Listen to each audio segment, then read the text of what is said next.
especially now that they're tuning in to Monster Wars.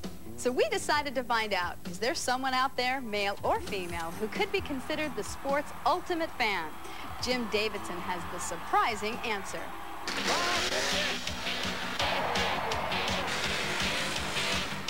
Check it out, over 3 million, that's 3 6 zeros and 2 commas, 3 million people, that's a lot of people.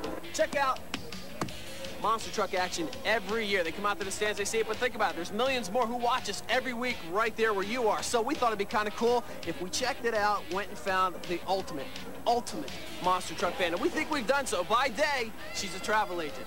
But after hours, she's monster mad! I know every truck, I know every driver, it is the action, I just love it all. It's just really sexy. It's just a rush, a real rush. You wanna go? You are, so we understand, the self-acclaimed monster truck, biggest, baddest fan in the world. That's me. I love it. Put me on a plane, drive, walk, anyway, just get me there and I'll be there. This is a monster truck map of Debbie's. This is the monster trucks shows that I've been to this year. No. Deb's monster truck venue map. Deb, you've been to all these places marked in blue? Every one of them marked in blue. That's very impressive. Deb Sebastian, monster trucks, biggest fan. Hi there. It's time to back tickets, out, Deb. please. Thank you. He knows her name. I'm a fan, I tell you. I'm a big one here. I know you're star of the show. Treat's on me today. Let's go. Come on. I'm so excited, been waiting all week. I need one of those, and that hat up there with Predator on it. Hey, Ray, how you doing? How you doing? I'm fine, how are you? How's it going? Good. How you doing? Des. Hey, how you doing? It's great to see you. You know Debbie? Sure I do. I know all my fans. Told you. You think maybe you'd sign mine? Here? All right, well, you have to get to the end of the line. Yes! To the end of the line, sir. Being the ultimate fan definitely has its perks, and just watching Debbie today convinced me she deserves every perk she gets.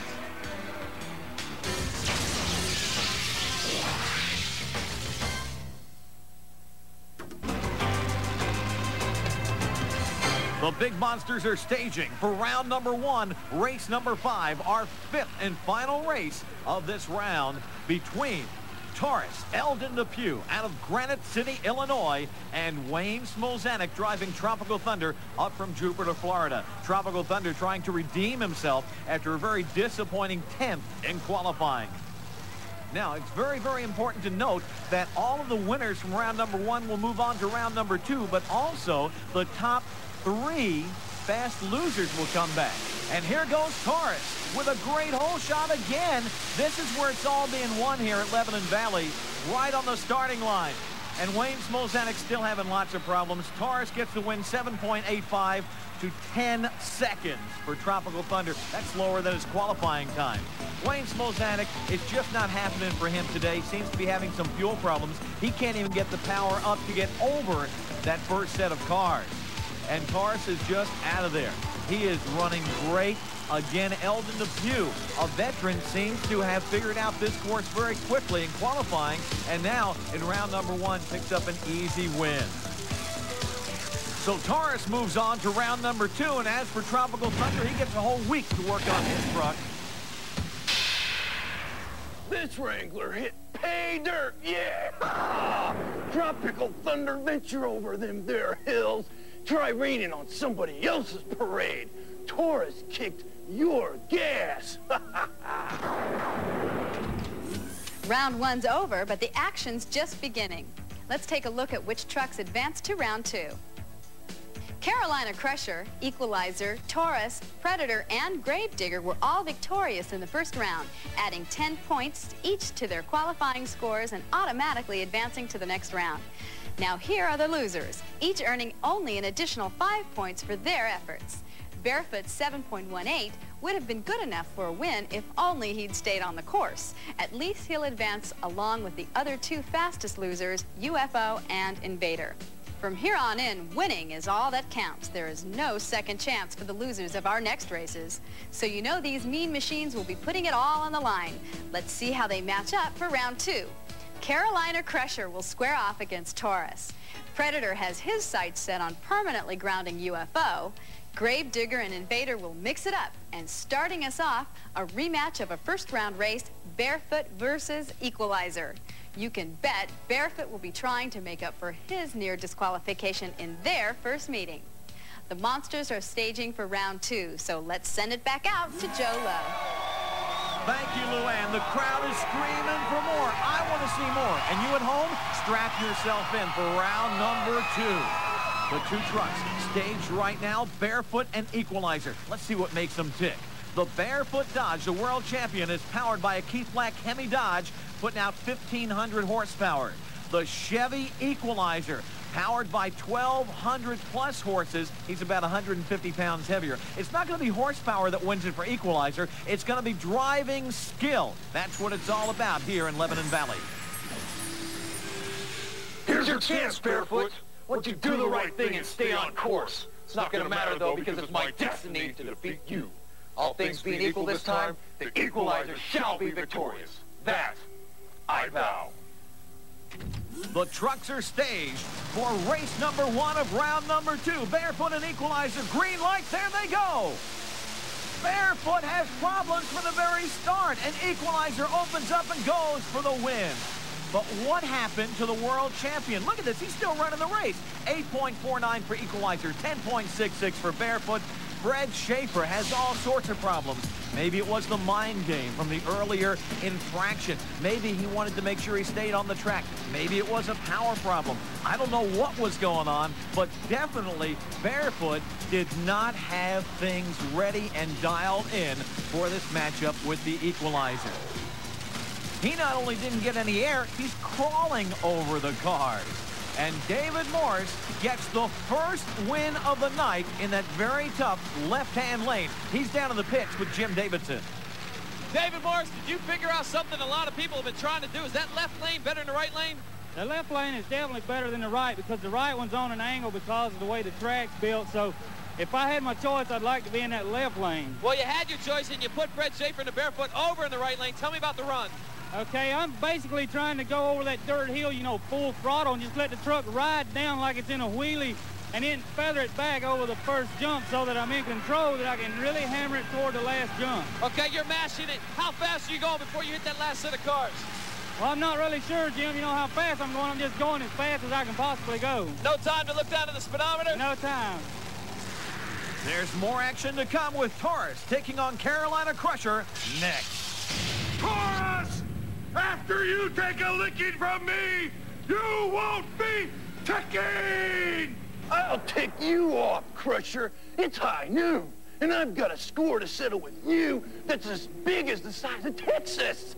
This race ain't big enough for the both of us, Crusher. Whoa! Let me give you some constructive advice. Stay out of my way or pay!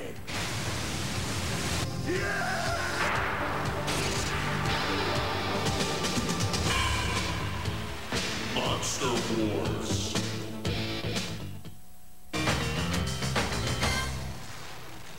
Right back with more wild action between Carolina Crusher and Taurus. The Taurus truck is driven by Eldon Depew out of Granite City, Illinois, one of the newest trucks on the circuit, weighing in at the minimum 10,000 pounds. He's right on the money, pushing out over 1,200 horses. The Carolina Crusher, also another very, very light truck in monster truckdom. He's putting out 1,400 horses. Gary Porter, let's go up inside the cockpit with you as he calls the race. All right, we're going for it. We lined up different than we have before. Let's hope it pays off. Gary hopes it pays off, and Eldon Depew over in Taurus says, hey, I hope it doesn't. Now, the U.S. Hot Rod official gives a thumbs up to both drivers, signifying that all systems are up and operational. The green light says, let's go, and there they go. Taurus and Carolina Crusher side by side. Taurus seems to be opening up a lead, and now Crusher comes from behind. Man, that was too close for me to call from here. What about you, Gary? I don't know. It's a close race. The closest race of the night thus far, and the official U.S. Hot Rod Association results are in. Taurus wins it at less than 1/10 of a second. They were evenly matched at the start, and then Taurus starts to power out. He gains a little bit of a lead here, and then Carolina Crusher gets down Diggs and starts to catch up to him, but he runs out of track. And Taurus, you can see the margin of victory, less than 1/10 of a second and about 1 tire length. Gary Porter and the Carolina Crusher gave it his best shot, but he couldn't defeat the high-toting Taurus and Eldon Depew. Well, ha! Another one bites the dust.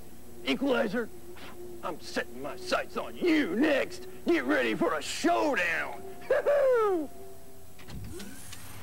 Round 1, race 3 between the Predator, driven by Alan Pizzo, and Bob Fisher's UFO. The Predator is all Chevy with 1,800 horses weighing in at slightly more than 10,000 pounds. The UFO truck is a Ford, a little more weight, 10,500 pounds, but half the horsepower, only 900 horses. Ford and Chevy match up, green light, and there they go. Predator off to a good start. He opens up the lead.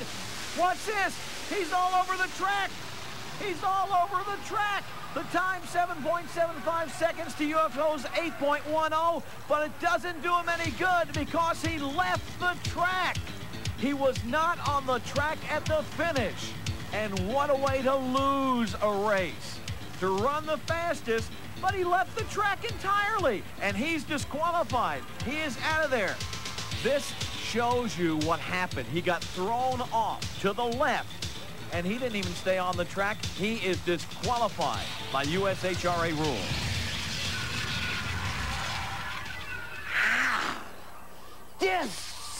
Disqualified! The very thought of it makes my hair stand straight on end. Ooh, that was a bad call for sure. But I'll catapult next week. Ooh, boy, am I hissed.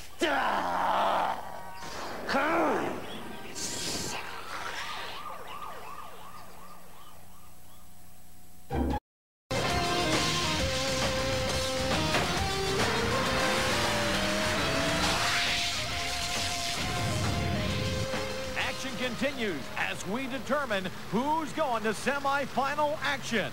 Is it Ray Perkowski and the Invader, or Dennis Anderson and the Gravedigger? I'm dead set on winning today. No bones about it.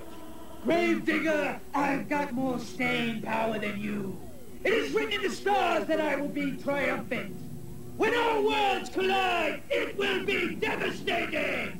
Invader, it'll be a cold day in hell when you're able to defeat me. The trucks are staged for this round to determine who's going to semifinal action. Gravedigger or the Invader. The Invader truck out of St. Louis, Missouri. Ray Perkowski built this truck and campaigns the truck himself. And Dennis Anderson and the Gravedigger, well, he's built himself up. He has an entire crew that travels with him on the circuit. The truck weighing in at 10,000 pounds, 1,400 horses, versus the Invader's 1,300 horsepower and one of the heaviest trucks on the